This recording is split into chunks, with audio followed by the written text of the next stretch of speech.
বিসমিল্লাহির রহমানির রহিম। আসসালামু আলাইকুম ওরহমতুল্লাহি ওবরাকাতুহু। আমন্ত্রণ জানাচ্ছি আন্তর্জাতিক মুসলিম টেলিভিশন আহমদিয়ার লন্ডন স্টুডিও থেকে বিশ্ব জামাতি সংবাদে আমি হাবিবুল্লাহ সাদেক।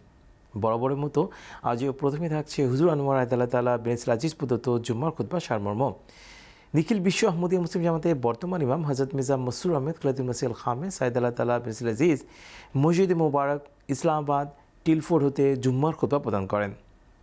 আমাদের প্রাণপ্রিয় হুজুর আদাহুল্লাহ তাআলা বিনাসরিল আজিজ আজকের জুমার খুতবায় আল্লাহ তাআলার ইবাদতের ক্ষেত্রে মহানবী সাল্লাল্লাহু আলাইহি সাল্লামের অনুকরণে তাঁর নিষ্ঠাবান দাস হজরত মসিহ মাউদ আলাইহিস সালামের আদর্শ নিয়ে আলোচনা করেন। হুজুর আদাহুল্লাহ তাআলা বিনাসরিল আজিজ হজরত মসিহ মাউদ আলাইহিস সালামের একটি উদ্ধৃতি উপস্থাপন করেন, যেখানে তিনি অসুস্থাবস্থায়ও বাজামাত নামাজের প্রতি নিজের গভীর ভালোবাসা তুলে ধরেছেন। हज़रत मसीह अलैहिस्सलाम ने अपनी इस कैफियत को जो बाजमात नमाज के लिए आपके दिल में पैदा होती थी बयान करते हुए एक मजलिस में फरमाया, मेरे सर की हालत आज भी अच्छी नहीं है, चक्कर आ रहे हैं, यानी चक्करों की तकलीफ़ थी। जब जमात का वक्त आता है यानी नमाज बाजमात का, तो उस वक्त ख्याल गुजरता है कि सब जमात होगी और मैं शामिल नहीं होऊंगा, यानी लोग इकट्ठे हुए होंगे, बाजमात नमाज हो रही होगी और मैं शामिल नहीं होऊंगा, तो अफसोस होता है। इसलिए उठता हूँ, खैज़ा चला आ रहा हूँ। आज चक्कर भी हैं, लेकिन बहरहाल किसी तरह गिरते पड़ते मैं आ ही गया हूँ मस्जिद में। बहरहाल कोशिश करके फिर मैं मस्जिद, फरमाया कि बहरहाल कोशिश करके फिर मैं मस्जिद में आ जाता हूँ। और एक दफ़ा नहीं, कई दफ़ा होता है, और आज भी यही हुआ। आपकी बीमारी के दिनों में ये कोशिश होती थी कि नमाज बाजमात अदा करें। সম্পূর্ণ খুতবা শোনার কোনো বিকল্প নেই, আমরা শুধু সারাংশটুকু উপস্থাপন করি। এবারে অন্যান্য সংবাদ, আর প্রথমেই থাকছে চেক রিপাবলিক থেকে প্রাপ্ত জামাতি সংবাদ। আহমদিয়া মুসলিম জামাত চেক রিপাবলিক তাদের প্রথম সালানা জলসা সফলভাবে সম্পন্ন করেছে। 9টি দেশ থেকে 157 জন সদস্য এই মহতি জলসা অংশগ্রহণ করেন। দেখুন বিস্তারিত। চেক প্রজাতন্ত্রের রাজধানী প্রাগ ইতিহাস, সংস্কৃতি এবং শান্তিপূর্ণ পরিবেশের জন্য সুপরিচিত একটি শহর। এই ঐতিহাসিক শহরেই আহমদিয়া মুসলিম জামাত তাদের প্রথম জলসা সালানা আয়োজনের সৌভাগ্য অর্জন করে। এই গুরুত্বপূর্ণ জলসায় জামাতের সদস্যগণ দোয়া, আত্মপর্যালোচনা ও ঐক্যের লক্ষ্যে একত্রিত হন। এর ফলে চেক প্রজাতন্ত্র জামাতের জন্য একটি নতুন অধ্যায়ের সূচনা হয়। মোট 157 জন অংশগ্রহণকারী জলসা সালানায় উপস্থিত ছিলেন। তারা 9টি ভিন্ন দেশ থেকে এসেছেন। আল্লাহর অশেষ কৃপায় এটি ছিল আমাদের জামাতের প্রথম জলসা সালানা। 9টি ভিন্ন দেশ থেকে মোট 157 জন অংশগ্রহণকারী জলসায় উপস্থিত ছিলেন। আমাদের জন্য এটি মহান এক নেয়ামত। আমাদের মহাসৌভাগ্য যে আল্লাহ তাআলা আমাদেরকে হযরত মসিহ মাউদ আলাইহিস সালামের মেহমানদের খেদমত করার সুযোগ দান করেছেন। পবিত্র কোরআন তেলাওয়াতের মাধ্যমে জলসার কার্যক্রম শুরু করা হয়। জলসাগাহে শান্ত ও মনোযোগ নিবদ্ধ করার মতো পরিবেশ বিরাজ করছিল। জলসা সালানায় বিভিন্ন বক্তব্য উপস্থাপন করা হয়। এসব বক্তব্যে ঈমান ও নৈতিকতা, মূল্যবোধ এবং সমাজের প্রতি দায়িত্ববোধের উপর গুরুত্ব আরোপ করা হয়। এবছরের জলসা সালানার যে বিষয়বস্তু হুজুর আদাল্লাহ তাআলা বিনাসরিল আজিজ নির্ধারণ করেছিলেন তা ছিল কাদ আফলাহা মান যাক্কাহা, নিশ্চয়ই সেই সফলকাম যে নিজ আত্মাকে পবিত্র করেছে।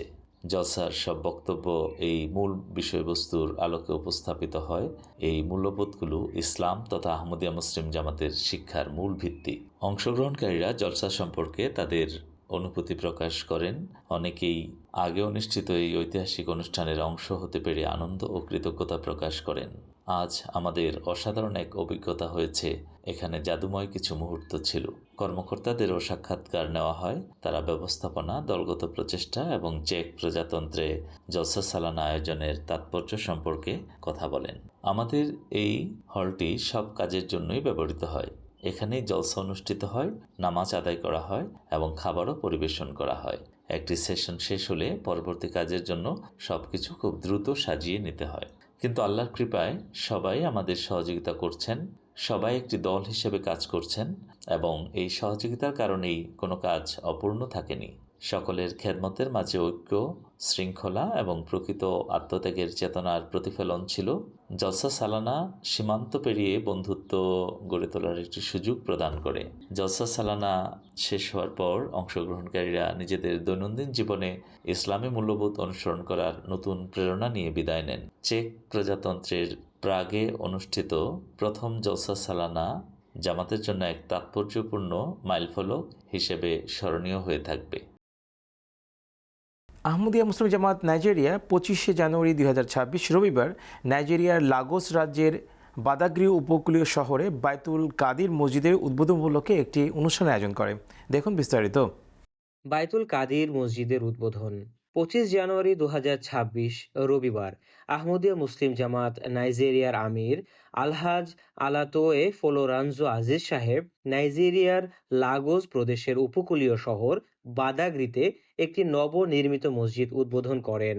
400 মুসল্লি ধারণ ক্ষমতা সম্পন্ন এই মসজিদের নাম হজরত খলিফতুল মসিহ আল খামেস আইয়াদাল্লাহ তাআলা রেখেছেন বাইতুল কাদির। মসজিদটি পবিতা এলাকা ও বাদাগ্রিতে অবস্থিত administrative staff college of Nigeria এর নিকটে অবস্থিত। পবিত্র কোরআন তেলাওয়াতের মাধ্যমে উদ্বোধনী অনুষ্ঠানের সূচনা হয়। এরপর আহমদিয়া মুসলিম জামাতের পবিত্র প্রতিষ্ঠাতা হজরত মির্জা গোলাম আহমদ আলাইহিসসালাতু ওয়াসসালামের আরবি কাসিদা পাঠ করা হয়। আমির সাহেব তার বক্তব্যে মসজিদের পবিত্রতা বজায় রাখার গুরুত্বের ওপর জোর দেন এবং জামাতের সকল সদস্যকে জামাতের প্রতিটি মসজিদে নিয়মিত কোরআন ক্লাস আয়োজন করার জন্য উদ্বুদ্ধ করেন। তিনি উপস্থিত সকলকে হজরত মুহাম্মদ সাল্লাল্লাহু আলাইহি সাল্লামের উক্তি স্মরণ করিয়ে দেন যে মুসলমানদের মধ্যে সেই উত্তম যে নিজে কোরআন শেখে এবং অপরকেও কোরআন শেখায়। প্রিয় পবিতাবাসী, আসুন আমরা সকলেই মসজিদের নিয়ম কানুন কঠোরভাবে মেনে চলি। এটি শুধুমাত্র ইবাদতের জন্য ব্যবহার করব। মসজিদে কোনো ঝগড়া বিবাদ করব না। আমাদের মধ্যে কোনো বিবাদ থাকা উচিত নয়, কারণ আহমদিয়া জামাতের মূল স্লোগান হলো ভালোবাসা সবার তরে, ঘৃণা নয়কো কারো পরে।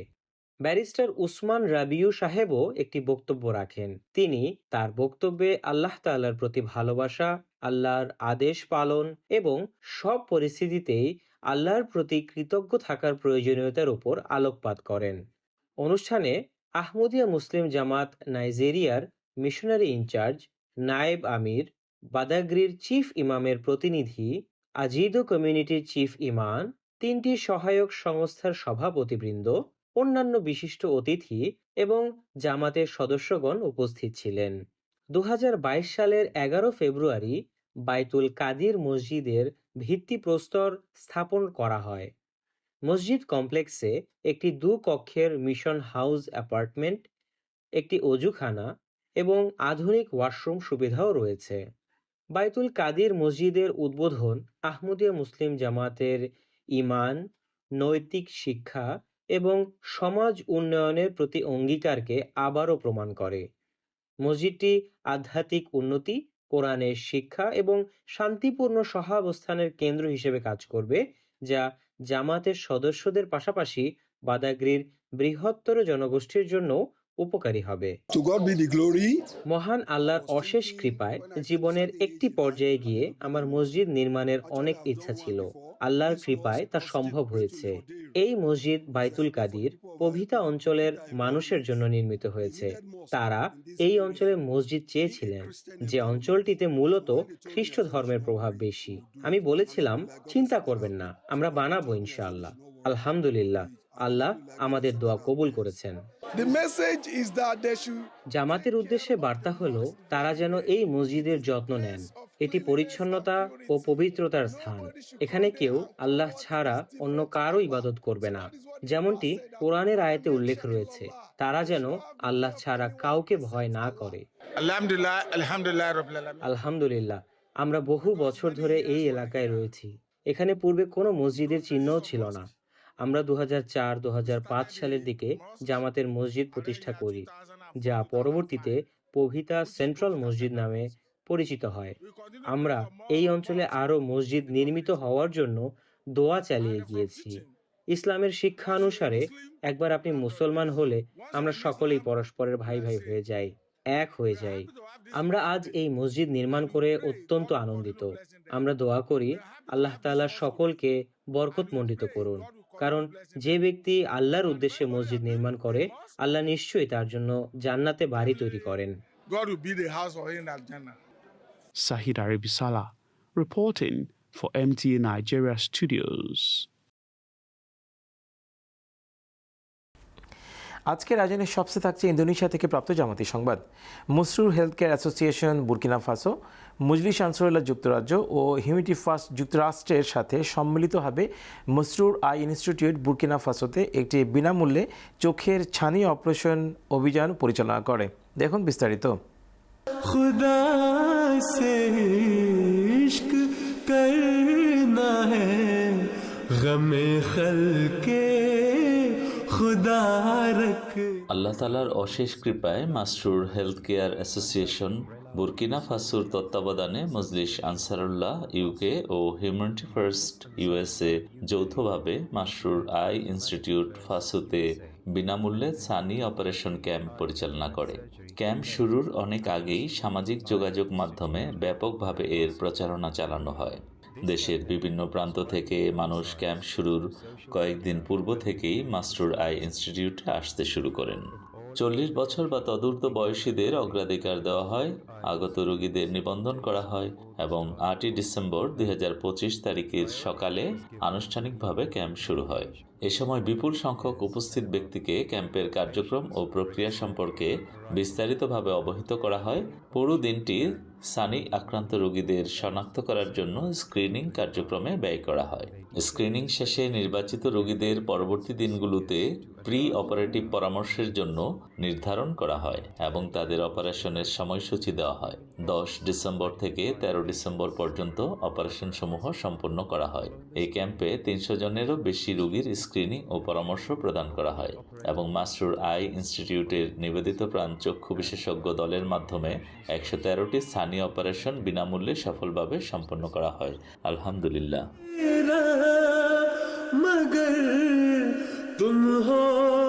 অপারেশনের পরদিন রোগীদের পুনরায় পরামর্শ ও পরবর্তী পরীক্ষা নিরীক্ষা করা হয়। প্রয়োজনীয় নির্দেশনা ও নির্ধারিত ওষুধ গ্রহণের পর তারা হাসি মুখে ইনস্টিটিউট ত্যাগ করেন এবং প্রতিষ্ঠানটির নান্দনিক সৌন্দর্য অবলোকন ও এই সুন্দর পৃথিবীর প্রশংসায় পঞ্চমুখ হয়ে প্রস্থান করেন, যা দেখা থেকে তারা মাত্র একদিন আগেও বঞ্চিত ছিলেন। জামাতে আহমদিয়া বুর্কিনা ফাসোর পুরো ক্যাম্প জুড়ে বিভিন্ন কার্যক্রমে গুরুত্বপূর্ণ সহযোগিতা প্রদান করে। যারা বিনামূল্যে ছানি অপারেশন ক্যাম্প সফল করতে অবদান রেখেছেন, আল্লাহ তাআলা তাদের এই প্রচেষ্টা কবুল করুন এবং উত্তম প্রতিদান দান করুন। Reporting for MTA News, Burkina Faso.